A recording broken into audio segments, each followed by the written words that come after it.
आजू मीठा मीठा बात बतिया बतारू काहे तना तू प्यार देखा बतारू आजू मीठा मीठा बात बतिया बतारू सुनी फोटो खिंचवाई दाए सैया रोही जी से मिलाई दाए सैया लागल बाजेल स्टार फिल्मिया देखाई दाए सैया लागल बाजेल स्टार फिल्मिया देखाई दाए सैया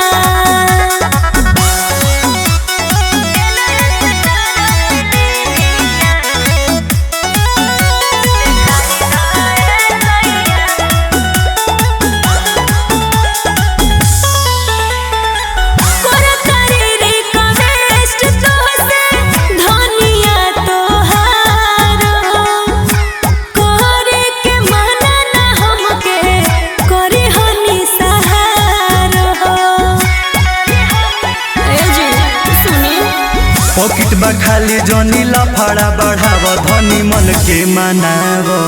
ए रानी नहीं नखड़ा देखाव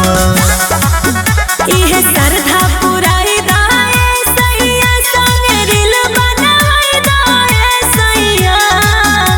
लागल बाजेल स्टार फिल्मिया देखाई दाए सैया लागल बाजेल स्टार फिल्मिया देखाई दाए सैया हाय दो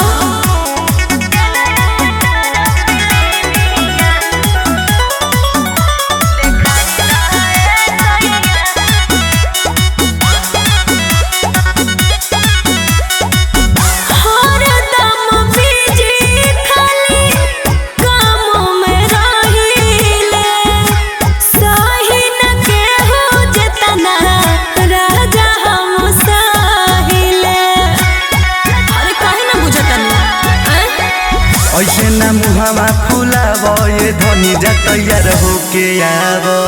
ए धनी जनी तना सुनाव